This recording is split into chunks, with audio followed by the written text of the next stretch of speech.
E agradecer, então, a presença da professora Michele. Hoje ela vai trazer essa visão, né, da conexão entre mindfulness e dor crônica. A Michele é fisioterapeuta, especialista em dor, né, especialista em mindfulness também, é professora de mindfulness, né, mestre. Ela pode se apresentar um pouco melhor. Fica à vontade, Michele. Obrigado por ter aceito o nosso convite mais uma vez. Imagina, eu que agradeço. Então, como o Dr. Marcelo falou, eu sou fisioterapeuta, e entrei no mundo do mindfulness por uma experiência pessoal e também para acompanhar um pouco da evolução da ciência, quando o assunto é dor crônica, né? Então, a gente teve alguns estudos aí que foram publicados há alguns anos que fizeram a gente ter um olhar diferenciado para o tratamento dessas desordens, e por isso o mindfulness foi uma opção aí como uma ferramenta terapêutica para dor crônica. Então, eu vou trazer para vocês, durante essa uma hora, né, um panorama geral, né, da atualização dos conceitos de dor e também o efeito do mindfulness e o que a gente tem hoje de evidências sobre isso, né? Então, eu queria também deixar disponibilizado no final o meu e-mail, minha rede social, para que vocês possam entrar em contato com dúvidas específicas de aprofundamento de alguns estudos, para que a gente possa fazer algo que também não seja muito cansativo, de uma forma dinâmica por aqui, tá? Então, bem-vindo a todos, é um prazer estar aqui e eu espero contribuir um pouco com a expectativa de vocês, baseado na minha experiência, tanto nos atendimentos quanto nas pesquisas, né, que a gente acompanha. E eu quero fazer uma breve reflexão com vocês sobre o que é sentir dor. Acredito que todos nós aqui, em algum momento da vida, já sentimos dor. E isso causa, né, uma certa euforia ou um desânimo, uma tristeza. Mas, basicamente, quando a gente sente dor em alguma parte no corpo, a gente leva todo o foco da nossa atenção para aquela região específica, né?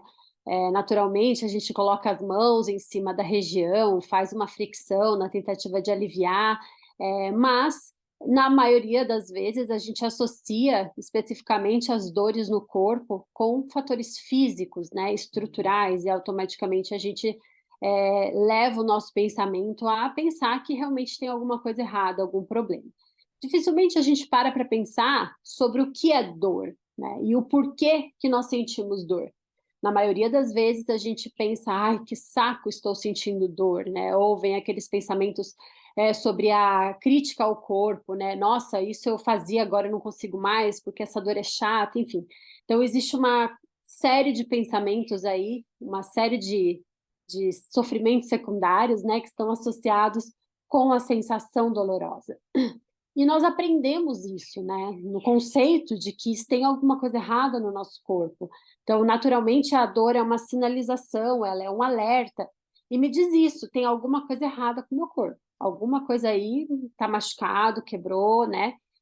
E ainda quando eu vou investigar essa dor, passo num médico, esse médico propõe uma investigação mais específica, como num exame de imagem, por exemplo, eu encontro algumas alterações que me assustam, né? Eu aposto que alguns de vocês já fizeram exames de imagem aqui, como ressonância magnética, tomografia ou raio-x, e encontraram um laudo recheado de coisas, né? E isso causa em nós um certo desespero, principalmente porque é como se eu não tivesse mais domínio sobre a minha dor, né? Sobre o meu corpo, ou a minha coluna está frágil, ela está fragilizada, e a partir de agora eu não tenho controle sobre ela, eu preciso de ajuda. O que me coloca num lugar de dependente, né? De vítima, e a pessoa fica no sentido de eu dependo de um médico, eu dependo de um fisioterapeuta, eu dependo de alguém para me ajudar nas atividades da minha vida.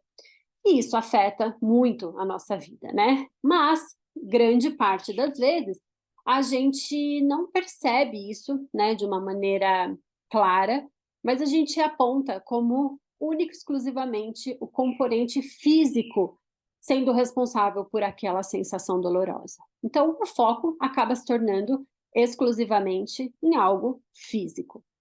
E isso tem uma explicação, obviamente que nós estamos vivendo num contexto, e esse contexto diz a nós que para fazer um diagnóstico de dor e também para tratar, eu preciso identificar a causa do meu problema, e naturalmente essa causa vem de uma estrutura machucada ou lesionada, e o tratamento para isso será um remédio para ajudar na cicatrização disso, dessa inflamação, ou uma conduta terapêutica está associada com colocar as coisas no lugar e ajustar esse físico do meu corpo.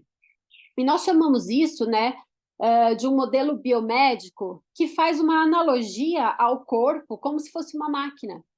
Quantos de nós, né, já pensamos, né, como se a gente fosse um carro, né, como se fosse uma máquina, e naturalmente quando alguma coisa acontece no meu carro, eu levo ele no mecânico, e o mecânico conserta ou troca a peça, e tá tudo certo e resolvido e bola para frente. E a gente tem a tendência de achar que no nosso corpo é a mesma coisa, né? Então a gente acha que o corpo é algo que é uma máquina, que a gente vai lá, faz um exame, identifica o problema, e por várias vezes eu já recebi pacientes no consultório dizendo: mas a medicina está tão evoluída, como que não tem uma peça para substituir essa peça minha que está com problema? Como é que a medicina não evoluiu ainda nesse sentido, né? E a expectativa de que isso se controle de uma forma a ser substituída, ou então com a obrigatoriedade de melhorar 100% e resolver o problema, como era antes, é algo que é inerente, né? E, além disso, a gente tem a tendência de se autorreferenciar aos processos, né? Como, meu Deus, a minha coluna é o meu corpo, é o meu físico, é o meu. E isso faz com que a gente potencialize ainda mais as sensações dolorosas, quando a gente se sente afetado, né? Principalmente quando a questão específica está relacionada com alguma atividade profissional, e isso, de certa forma, vai afetar a minha atividade de ganhos financeiros e vai automaticamente afetar a minha sobrevivência, o sustento da minha família, enfim, existe uma cascata de coisas que vão ser associadas quando a minha coluna trava, por exemplo. O que eu quero trazer para vocês hoje é uma atualização no sentido de que a gente precisa se localizar em relação ao que é a dor, e principalmente como a gente deve lidar com a dor sendo profissionais da área da saúde.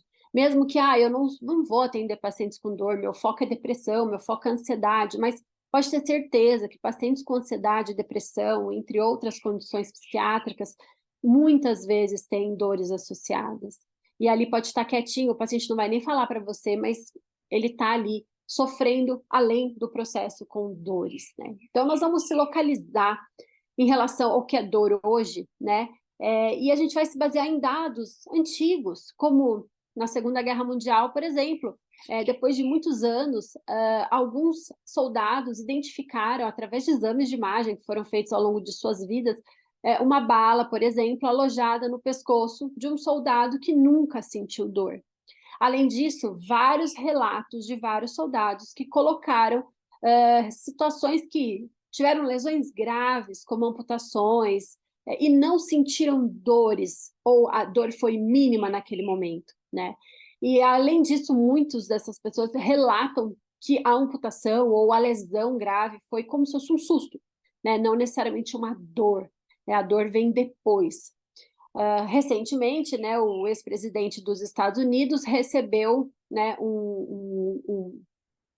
sofreu um ataque, né, no qual tentaram assassinar o ex-presidente, e ele sofreu uma bala, né, atiraram no ex-presidente, e ele, na hora, foi levado para o hospital, e ele só se deu conta de que realmente tinham atirado nele, e que aquilo tinha promovido uma dor no momento em que ele tomou a consciência de tudo que tinha acontecido. A priori, ele levou um susto na muvuca, ele não entendia muito bem o que estava acontecendo, mas esses são alguns dos relatos que algumas pessoas, se vocês pesquisarem aí, tem muita gente falando sobre isso, que na hora do vamos ver ali, a pessoa não sente nem dor, né? E a gente tem a tendência de achar que quanto mais dor eu sinto, maior é o problema que eu estou passando, né? Mais grave é.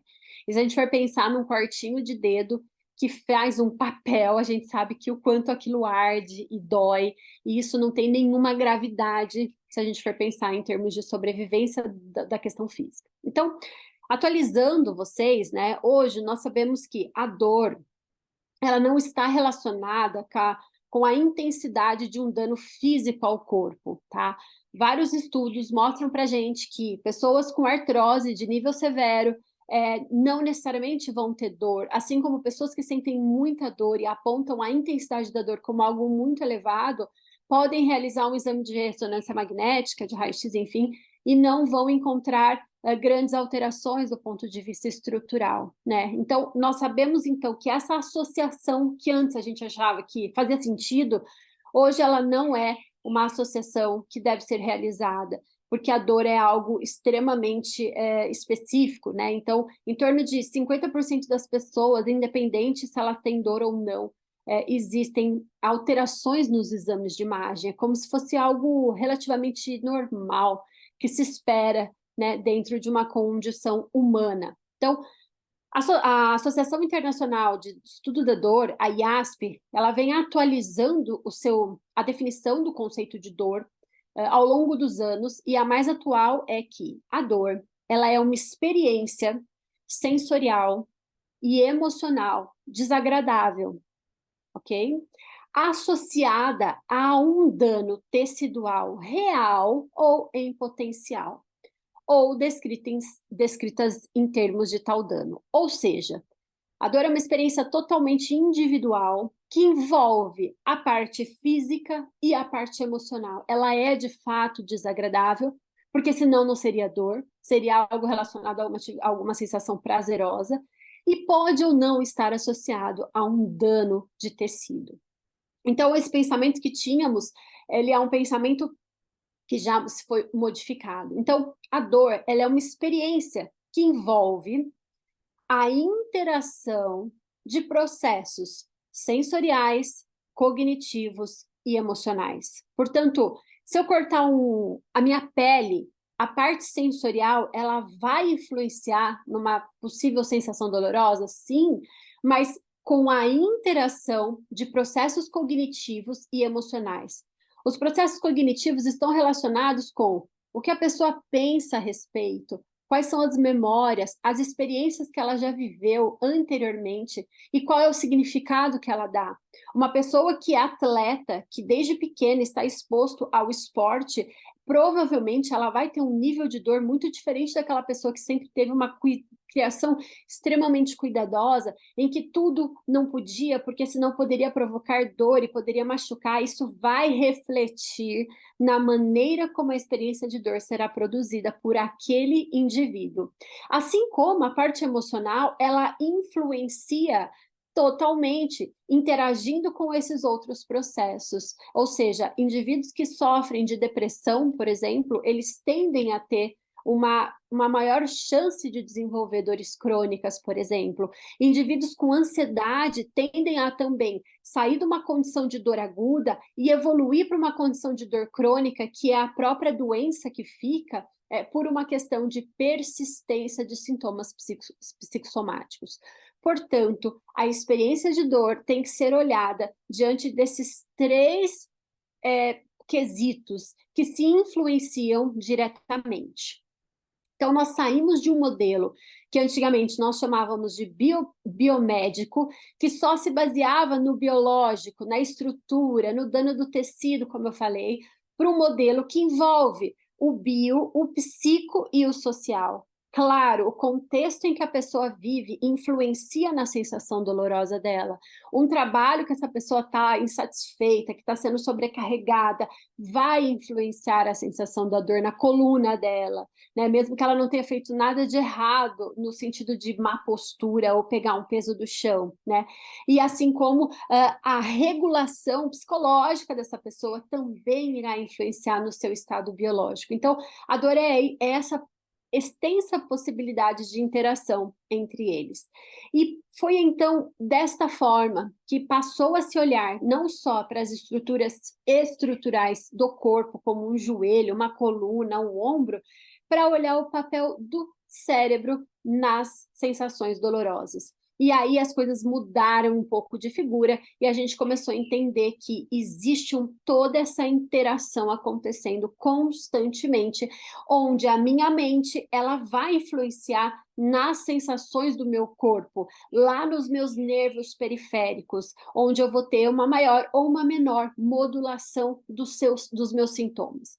Então, hoje nós temos algumas áreas conhecidas que são responsáveis pelo processamento de dor, que envolve essas 3 áreas que eu falei para vocês. Uma área que é associado com a parte sensorial, uma área que está relacionado com a parte cognitiva e a área que está relacionado com a região emocional. E a partir dessas áreas existe toda uma rede de conexão que irá gerar algumas sensações no nosso corpo. Antigamente, nós achávamos que a dor era uma informação de chegada no cérebro, tipo, pisei num prego e eu vou sentir a dor subindo no meu cérebro, por conta da dor que aquilo chega no meu cérebro. E hoje, nós entendemos que a dor ela é o resultado dessa recepção dos estímulos que chegam, que nós chamamos de nocicepção, é o estímulo dizendo, olha, tem alguma coisa aqui que não está legal.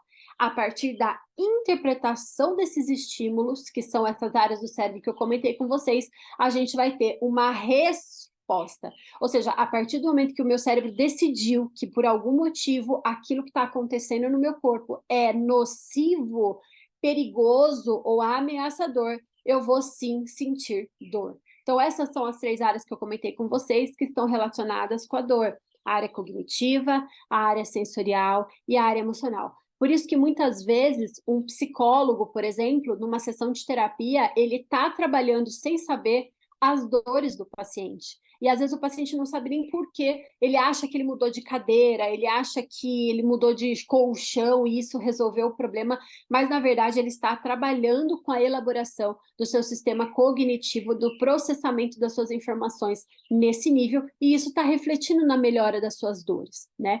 Então, resumo, as informações, por exemplo, eu pisei num prego, essa informação que acontece lá nos meus sensores periféricos vão chegar no cérebro a partir de todo um processo, e aí, a partir de então, essa reunião, vamos dizer assim, acontece no momento em que essas informações são processadas lá no meu sistema nervoso central.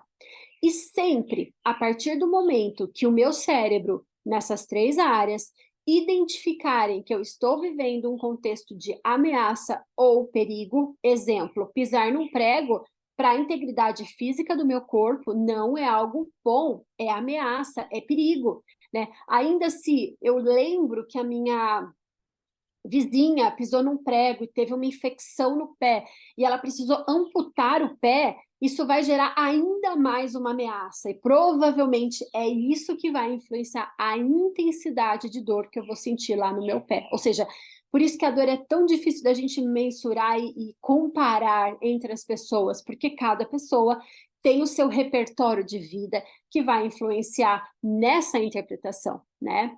E então, aí sim eu vou sentir dor. É claro que isso dura muitos segundos, milissegundos, é muito rápido, não dá nem tempo da gente pegar isso, porém, esse é o sistema de dor, seja a minha dor, a sua ou de qualquer outra pessoa, né? Então, quando a gente olha para essa imagem, a gente imagina, meu Deus do céu, olha essa pessoa, né? Ela deve estar morrendo de dor, afinal, olha o tamanho da lesão da sua perna, né? Aí a gente dá uma ampliada nessa imagem, a gente vê que essa pessoa está, meio que correndo, né? Você fala, nossa, como é que ela está correndo com essa lesão na perna? Não faz sentido se a gente for pensar na estrutura exclusivamente. Porém, existe uma motivação muito maior por trás. Essa pessoa está querendo sobreviver. E o cérebro dela está muito mais focado na sobrevivência do que propriamente na sensação de dor naquele momento. Então, por isso que eu falo, o contexto influencia. E quem irá dizer para nós se é hora ou não de você sentir dor é o seu cérebro. E ele vai se basear na sua sobrevivência. E possivelmente é isso que explica o que aqueles soldados na Segunda Guerra Mundial viveram, que sofreram amputações ou lesões homéricas e não pararam para sentir a dor naquele momento, porque eles precisavam sobreviver. E o foco é esse, a energia do cérebro é esse, não importa o quão grave é a lesão, ele decide por não sentir dor naquele momento. Quero explicar para vocês o seguinte, a dor aguda é essa que nós estamos falando, tá? É uma dor que acontece naquele momento. A dor crônica, existe uma diferença, né? E muitas pessoas pensam que a dor crônica é uma dor que não foi bem curada, que não foi bem resolvida, né? Eu já ouvi diversos profissionais da saúde falarem isso e até mesmo pacientes. E aí a gente tem o quê? Uma maior persistência da dor, do sintoma de dor. Antes, a dor, ela veio numa crise aguda de lombar e se resolveu em semanas, né? Quando a gente fala de dor crônica, a gente está falando de uma dor que fica a partir de 3 meses, pelo menos, né? Então, hoje nós temos muitas pessoas que têm anos e anos e anos de dor. E a gente não está nem falando de dores constantes, dores contínuas, mas aquela dor que não passa. Eu tenho uma dor na coluna lombar e que vira e mexe essa dor aparece, né? Quando eu faço isso ou faço aquilo, a dor vem e a dor não se, a gente busca uma cura, né? Tem muito paciente que fala, você cura a dor, e a gente diz que não é bem por aí que a coisa acontece, mas a dor persistente, ela se torna não só agora um sintoma desse sistema que a gente falou até agora, como a própria doença. E ela é um problema de saúde pública. Hoje a dor, ela afeta quase 2 bilhões de pessoas no mundo inteiro, né? A OMS relata que 30% da população hoje tem dor crônica.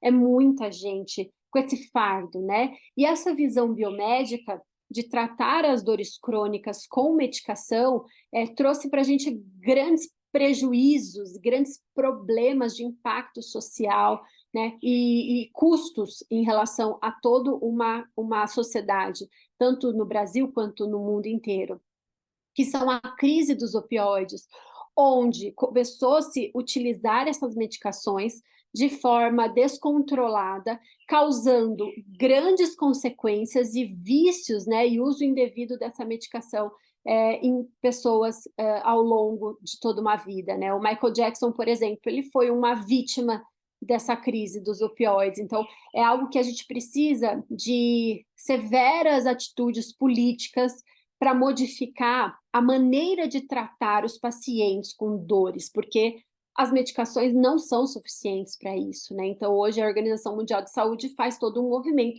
incentivando outras formas de tratar os pacientes, além do uso de medicações, por exemplo, né? Então, no panorama Brasil, a gente tem aí 50 milhões de pessoas com dores crônicas e um alto custo para abordagem dessas condições.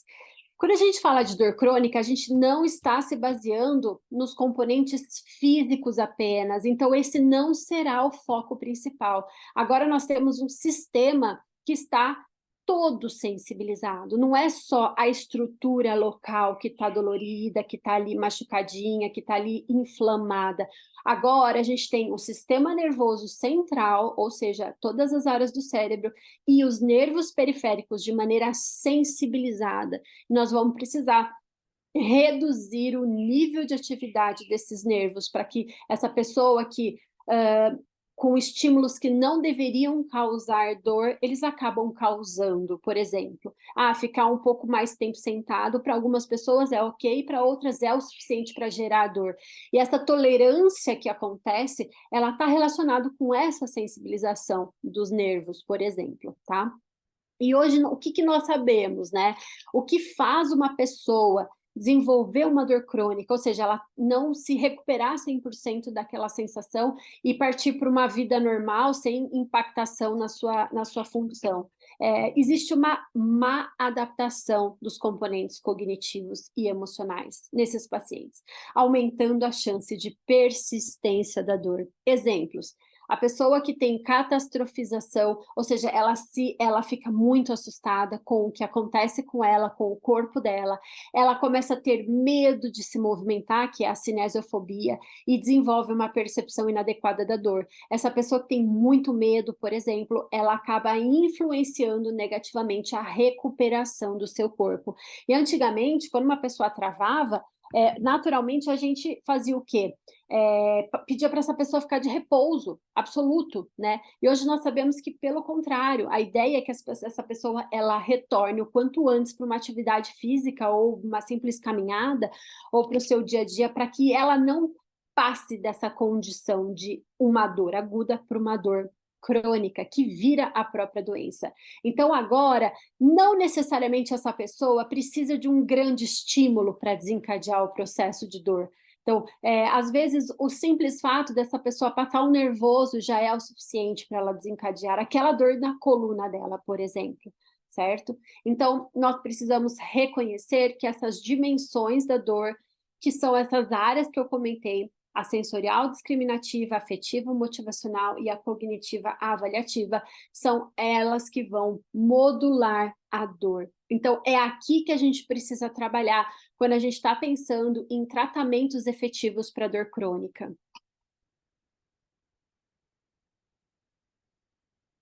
E hoje, alguns estudos, eles já mostram para a gente que quando a gente modula tanto o estado emocional quanto cognitivo, isso vai repercutir positivamente ou negativamente na dor, assim como vice-versa. Então, esse estudo, ele modificou, né, ele interferiu no estado de atenção de alguns indivíduos através de um experimento e observou, através de experimentos de dor, a alteração da percepção de dor em relação à intensidade.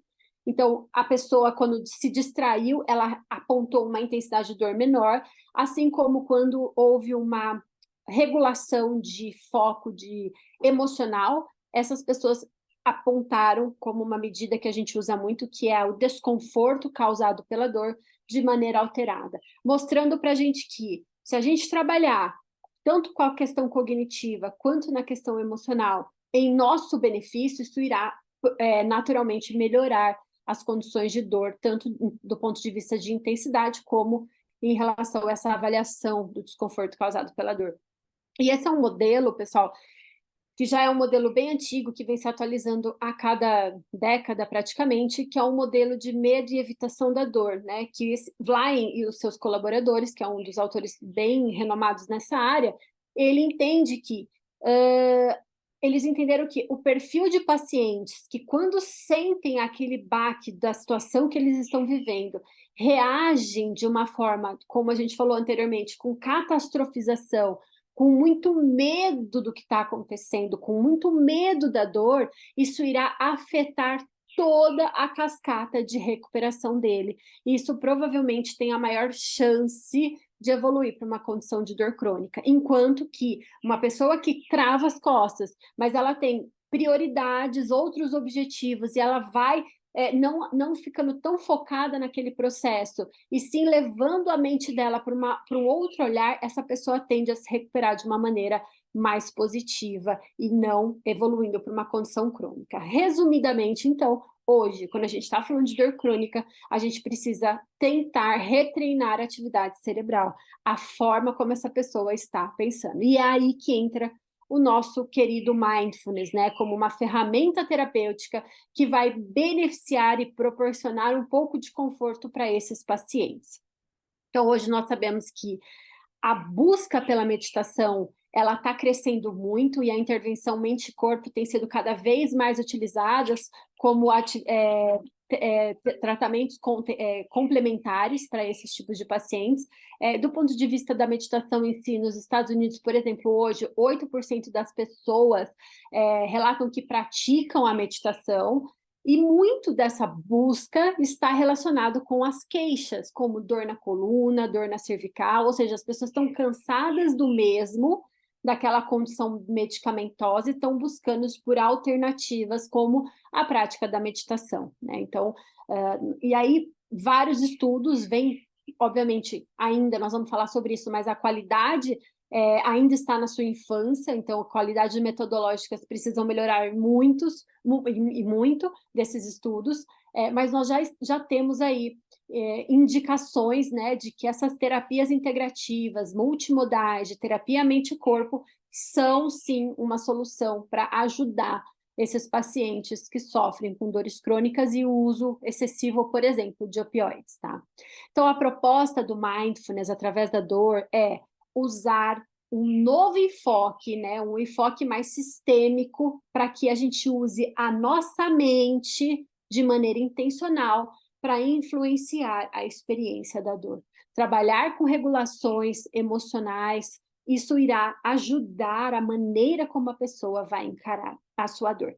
E a gente pensa que esse assunto é um assunto novo, né, que está aí em alta, mas, na verdade, Jon Kabat-Zinn, que é o nosso grande responsável por tudo isso que a gente estuda hoje, ele vem estudando isso desde os primórdios lá, quando ele começou, né, dentro do processo do mindfulness, né? Então, os estudos primeiro dele, lá de 1982, 1983, no qual ele já estudava o efeito do mindfulness na prática clínica de pacientes com dores crônicas. Aqueles que estavam na fila de espera para tratamentos como intervenção de dor, medicações e até mesmo tratamentos cirúrgicos. E esses estudos foram bem interessantes naquele momento, motivando para que isso continuasse a acontecer em termos de pesquisa, né? Então, hoje, nós temos alguns estudos que já estão, alguns temas como fibromialgia, dores de cabeça como enxaqueca, dores na coluna lombar,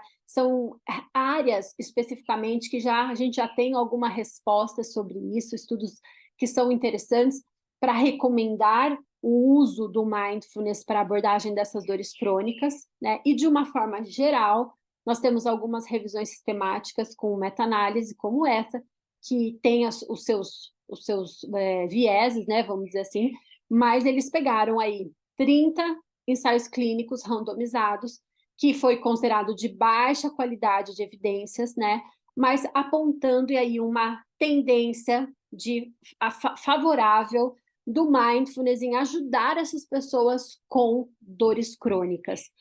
O efeito da dor em si, ele é pequeno, tá? Mas quando a gente olha comparado com os grupos de controle, mas quando a gente olha para o contexto de qualidade de vida, que inclui a depressão e a saúde física e mental, obviamente, existe um benefício da prática do mindfulness. Então, como nós falamos dessas dimensões que acontecem na dor, comumente, uma pessoa com dor crônica, ela vai ter algum impacto na sua vida pessoal. Então, me parece, né, com os estudos, que o mindfulness está mais atendendo a essas condições do que propriamente em termos da intensidade da dor que a gente fala, tá? Bom, como eu disse para vocês, eu procurei o mindfulness a partir de um estudo específico, que foi esse estudo, tá? Que ele trouxe para a gente um olhar diferenciado, que até então a gente só olhava para dor lombar com tratamentos de terapia manual, exercícios, RPG, hidroterapia, mas a gente começou a entender que existiam alguns estudos falando sobre terapia cognitivo-comportamental, trazendo benefício para esses pacientes. E esse estudo foi muito legal, publicado num dos grandes jornais aí da medicina, mostrando o efeito do protocolo MBSR, que é o protocolo de redução de estresse baseado em mindfulness, comparando com a terapia cognitivo-comportamental, comparando com o tratamento usual, que é esse tratamento habitual que vocês já sabem que é fisioterapia, medicação, movimentação, enfim, o que é normalmente feito para a dor na coluna. E eles observaram, então, o resultado do ponto de vista físico, em termos de função e também em relação à dor. E o que chamou bastante atenção é que, a partir de 26 semanas, né, as pessoas já tinham passado pelo protocolo de 8 semanas de tratamento do mindfulness, e a partir de 26 semanas houve uma diferença muito interessante do mindfulness e também da terapia cognitivo-comportamental em relação ao grupo convencional, que melhorou também até as 26 semanas. O tratamento já tinha acabado e o follow-up continuou, e eles acompanharam de 26 semanas e depois com 52 semanas.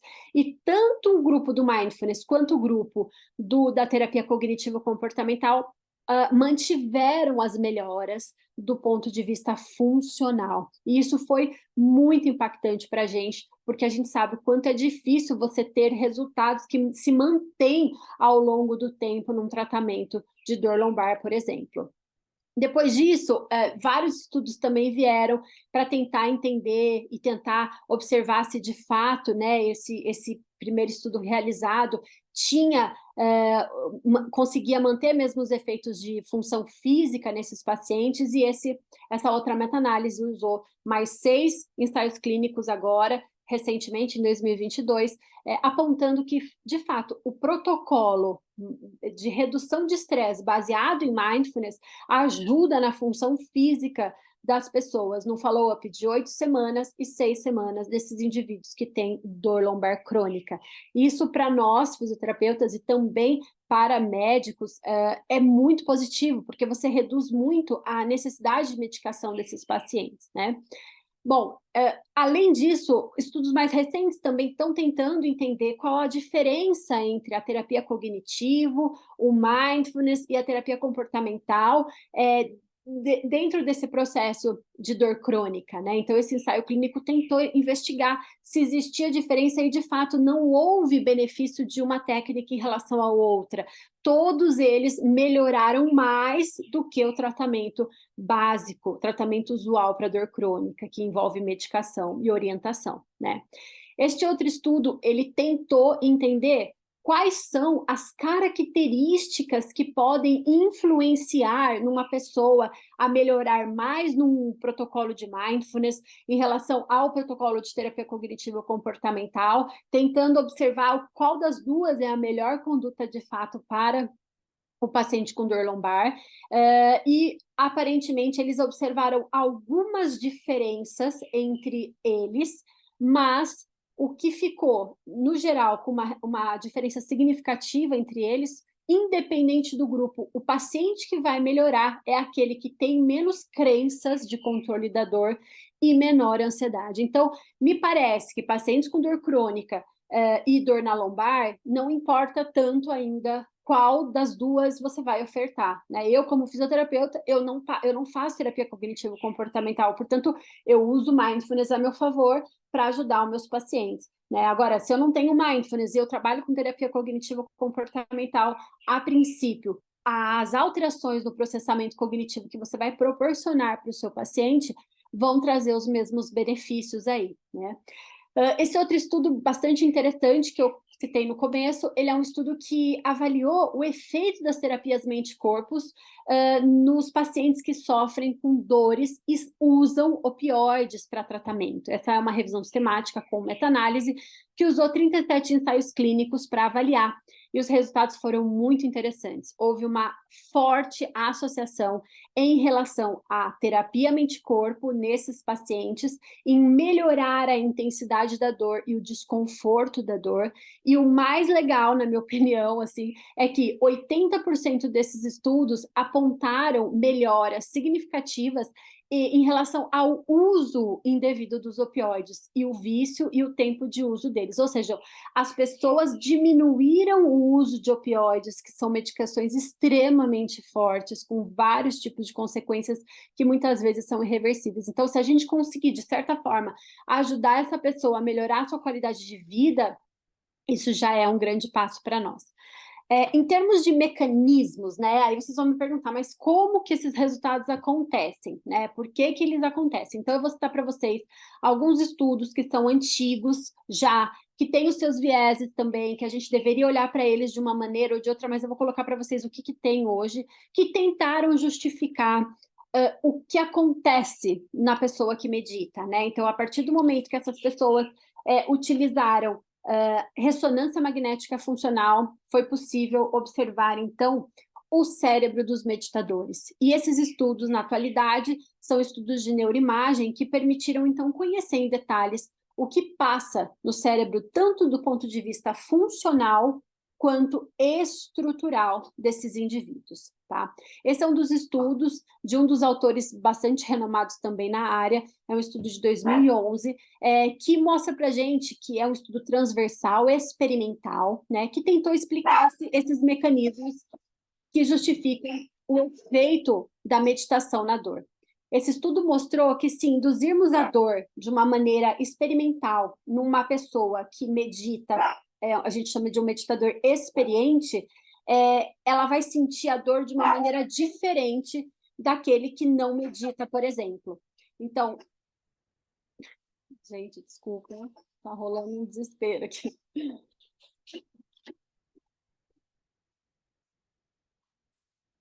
Então, o não meditador, ele vai apresentar a sensibilidade da dor de forma diferente daquela pessoa que medita. É como se o nível de sensibilidade dessa pessoa fosse maior, aquele estímulo doloroso vai ser sentido de uma maneira maior por quem não medita.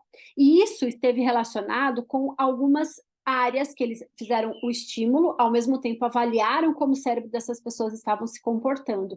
E o que eles observaram é que nos indivíduos que meditam há muitas horas, eles têm uma atividade do cérebro aumentada em termos de processamento sensorial. A área que percebe os estímulos, ela é mais sensível, é como se a pessoa fosse mais, ela tem mais propriocepção, ela sente as coisas. Porém, a área que faz a parte da avaliação da dor, que é o processamento cognitivo, ela tem menos atividade ali, e isso altera a maneira como o cérebro se conecta. E isso, talvez, eles sugerem que seja uma das justificativas para influenciar a menor sensibilidade de dor naqueles que são meditadores mais experientes, né? Então, o treinamento do mindfulness, ele provavelmente pode gerar uma alteração dessa avaliação da subjetividade da dor.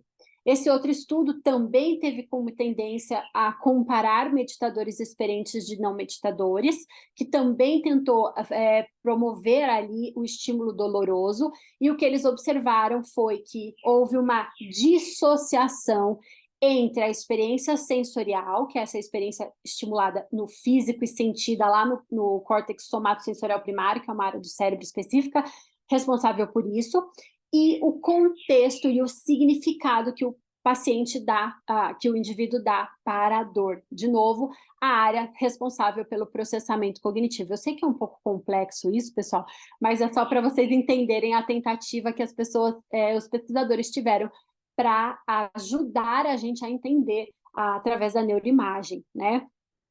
E esse mais um estudo que também procurou entender esse mecanismo durante a prática, utilizando a ressonância magnética, e foi possível observar uma redução desse desconforto da dor e a ansiedade antecipatória. Então, esses estímulos são feitos, né, eles são feitos repetitivamente, basal e durante a prática da meditação, e isso, em pessoas que não meditam, criava-se uma ansiedade em relação ao estímulo, e já o meditador, ao invés dele ficar reagindo à sensação, se antecipando, gerando aquela ansiedade que pode influenciar na sensação dolorosa, ele simplesmente estava focado em aceitar a dor, provavelmente, e administrar ela no momento.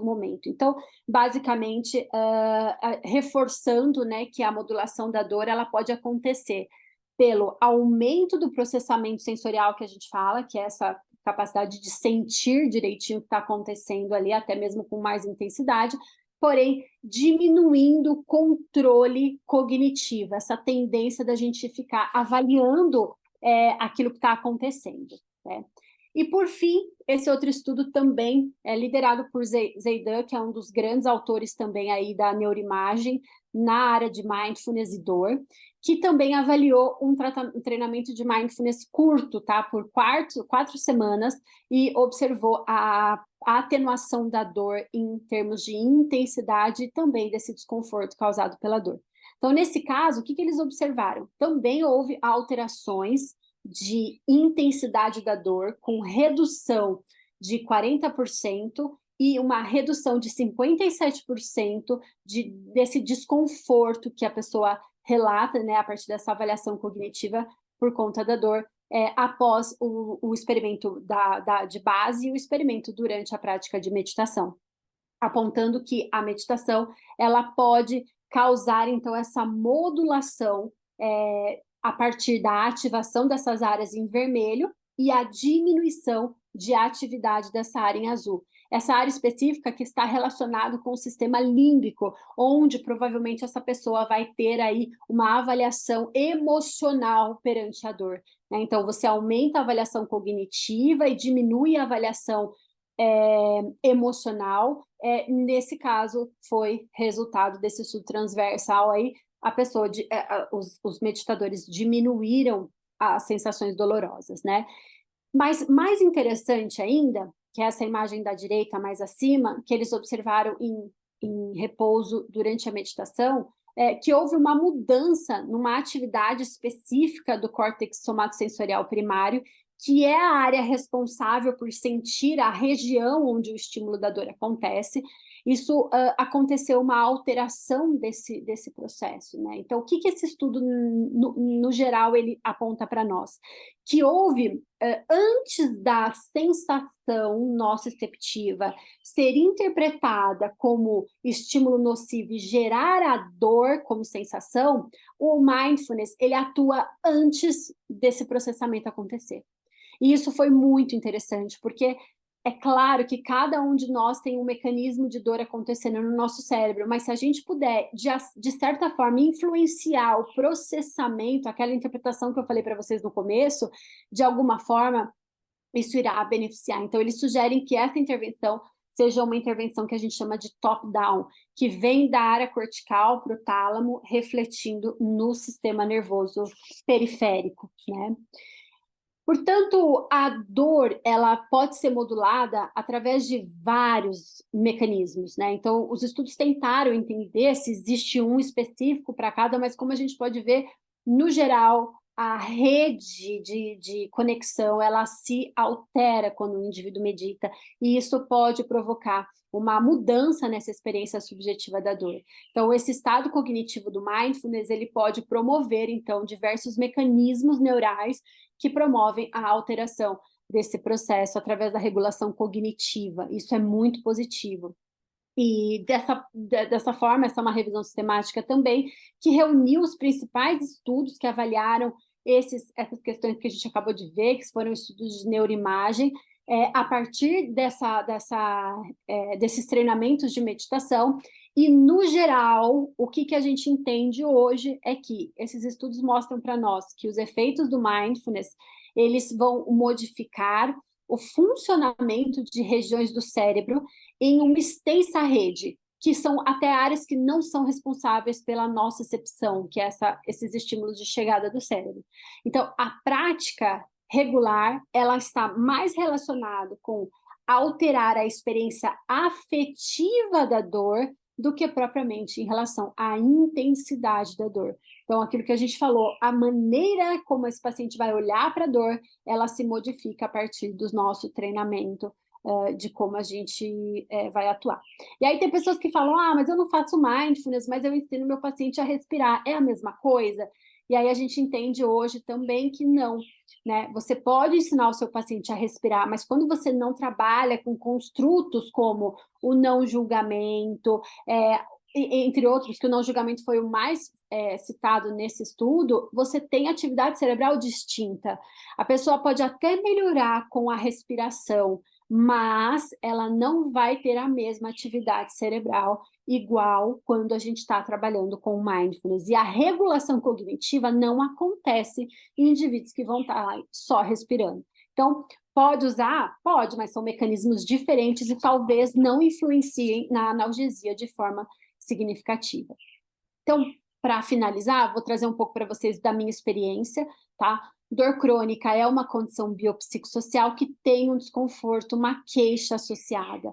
A gente precisa entender, e o desafio é esse, qual é o desconforto que esse paciente tem, qual é o desconforto mais predominante que está ali, são os pensamentos repetitivos, é uma pessoa que fica catastrofizando o que está vivendo, não, são os fatores atencionais, são os fatores sociais. A gente precisa entender quais deles, do ponto de vista terapêutico, que estão mais frequentes para ajudá-lo, né? E também reconhecer o significado que esse paciente está dando para a dor, né? Se essa dor for muito traumática para ele, se essa mente está, de fato, em alerta, assustada, com uma narrativa automática relacionada ao problema, a gente precisa cuidar desse paciente. Então, de uma forma geral, o mindfulness, ele altera o significado da dor em função do processamento autorreferencial.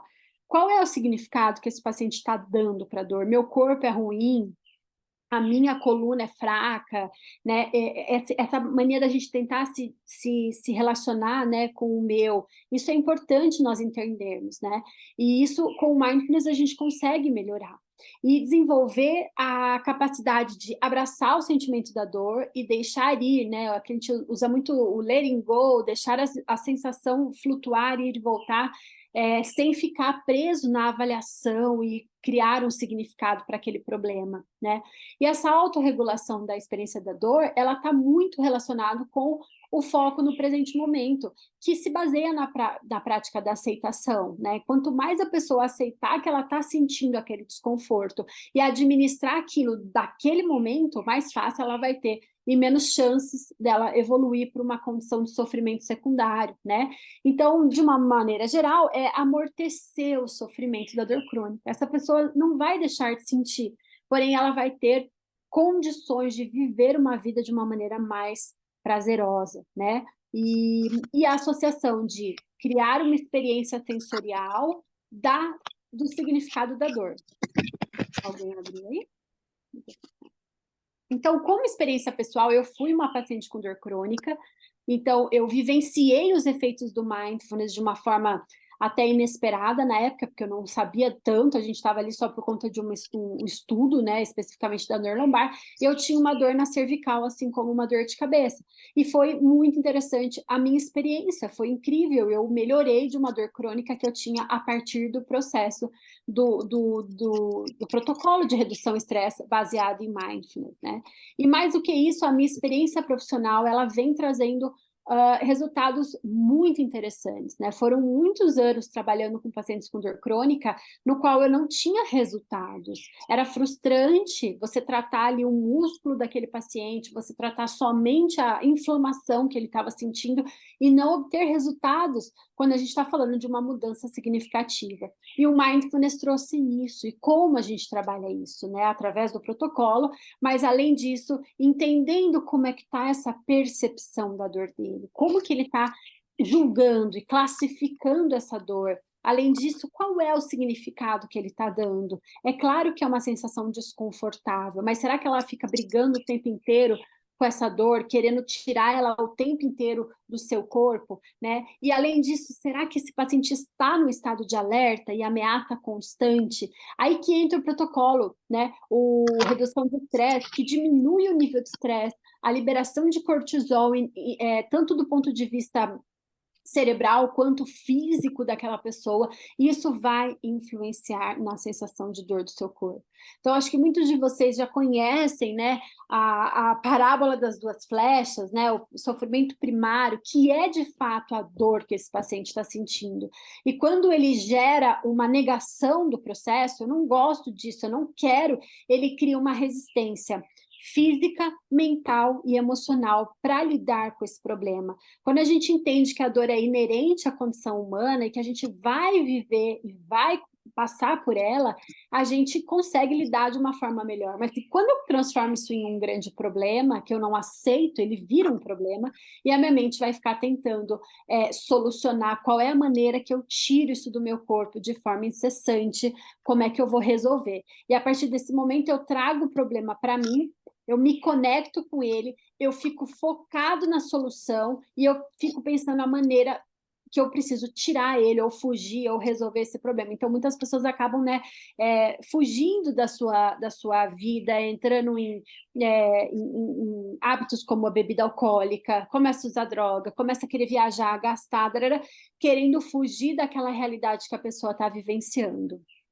E isso, ou então aquele comportamento das pessoas que ficam, mas por que comigo? Meu Deus, eu sou um azarado, né? Como se isso não fosse algo inerente à nossa condição humana. E isso vem com a carga emocional associada. Então, todos esses pensamentos que vão aparecendo em relação ao processamento da dor geram essa carga emocional. E hoje a gente entende como tudo isso também acontece lá no cérebro do indivíduo com dor crônica. E o sofrimento secundário, ele vai acontecendo como se fosse uma espiral de um pensamento estimulando o outro. Então, a pessoa, ao invés de segurar só a dor como o problema inicial que ela tem, e é fato que existe, ela vai carregar uma série de problemas, e isso provavelmente vai ficar muito pesado para esse indivíduo, gerando ainda mais tensão, gerando ainda mais dor, e isso vai afetar emocionalmente esse indivíduo, né? Então, vira um ciclo vicioso, e é uma clássica, tá? Em que o paciente ele se frustra porque ele não tem resultado, e aí ele começa a não acreditar mais em nenhuma terapia, não fazer a parte dele, ele se perde no processo, e aí cabe a nós interrompermos esse ciclo automático de reações físicas, emocionais e mentais e trazê-lo para uma nova condição, né? Quando a gente fala muito do mindfulness, as pessoas que não entendem sobre isso, elas falam, mas eu já sou hipervigilante, eu já presto muita atenção na dor. Como que você vai me fazer levar para a dor? Então, uma das maneiras iniciais que a gente faz não é vamos focar em sentir a dor, mas vamos desenvolver a flexibilização da atenção. Além daquela área do nosso corpo, existem outras áreas, existem outras sensações, existe um mundo acontecendo ao seu redor, e isso vai fazendo com que a pessoa se desconecte um pouco daquele problema, né? O desenvolvimento do self-awareness, né? Essa pessoa começa a se olhar e se conhecer melhor, se conectar com ela mesma, né? E esse processo que a gente falou do autorreferencial, né?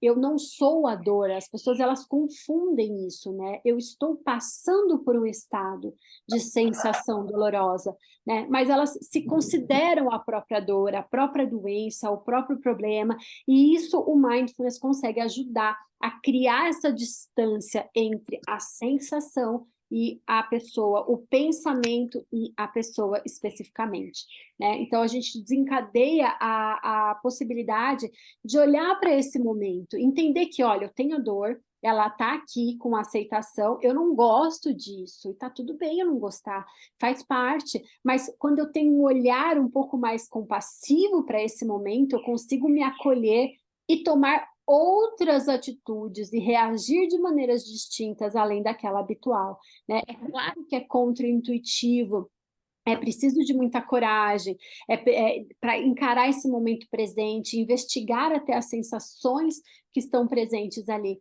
mas esse processo ele vai cortar esse link automático do sofrimento secundário do sofrimento primário para o secundário. A gente interrompe esse ciclo, né? E automaticamente isso reduz essa briga interna, esse estresse elevado que começa a acontecer internamente, reduzindo a liberação de cortisol, e isso facilita a administração emocional.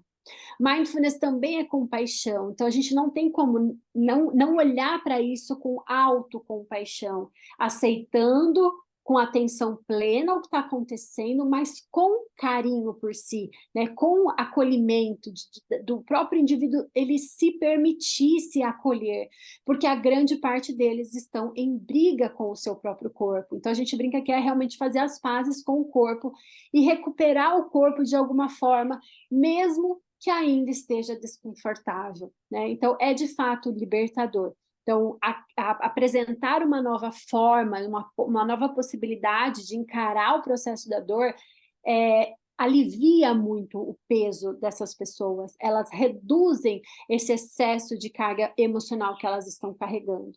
Então, no geral, a gente sente a dor, que é a flecha 1, né, que é o sofrimento primário, mas de maneira consciente, e isso é muito nítido quando a gente está na prática clínica, esse é o ponto que diferencia a pessoa que passa por um treinamento daquela que não passa. As pessoas, elas interrompem o processo por desenvolver essa capacidade de estar mais consciente. E isso vai, aos poucos, dando opções de escolhas da maneira como essa pessoa vai reagir. Então, ela desenvolve uma atenção mais flexibilizada, ocorre uma regulação emocional, e todo esse processo vai ressignificando a dor e tendo atitudes mais compassivas com a própria condição. E isso, de fato, faz uma mudança no relacionamento, né? E é importante que durante o processo, naturalmente como a gente faz no protocolo, a gente estimula os valores da vida dessa pessoa, ela consegue encarar, eu brinco que é como se a gente limpasse a lente suja, né, da maneira como essa pessoa está enxergando, toda acinzentada, para um foco de vida mais nítido, com menos sofrimento. Então, na prática clínica, não é algo simples do ponto de vista que qualquer pessoa que passe pelo processo vai ter esses resultados, não é. É preciso ter muita intenção e as pessoas precisam se envolver no processo.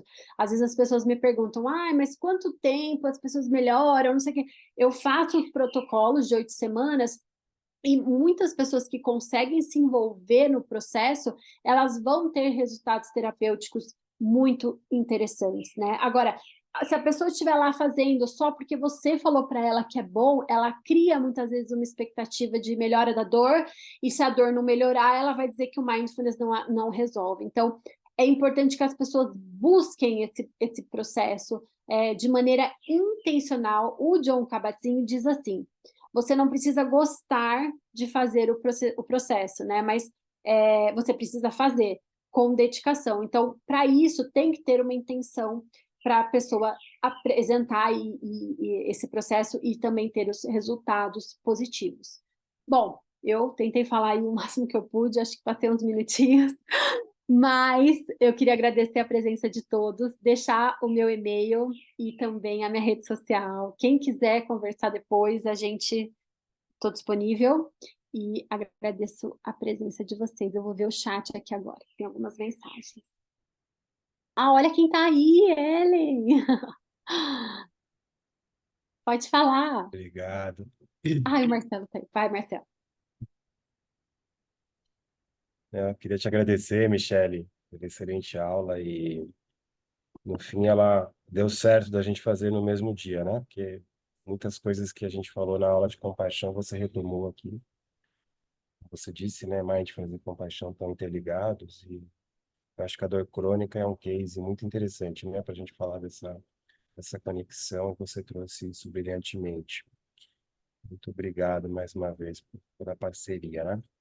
Eu sei que a Ellen levantou a mão e tem outras pessoas com perguntas, mas eu vou pedir que vocês sejam compassivas comigo, e a gente vai encerrar. E aí a Michelle deixou o contato dela, né? Vocês vão poder mandar as perguntas para ela ou para mim, fiquem à vontade depois. E, como sempre, essas aulas estão sendo gravadas. E Porque eu falei meio a correndo, gente... né? Se precisar voltar depois. Tranquila. Depois a gente vai disponibilizar no YouTube, né? E aí vocês vão ter acesso às duas aulas. E também, como eu falei, né, vocês podem entrar em contato conosco. No ano que vem, a gente retoma os seminários. Alguns temas vão ser semelhantes, outros a gente vai mudar, depois a gente vai divulgar, tá? Para aqueles que estão matriculados, então, como eu falei,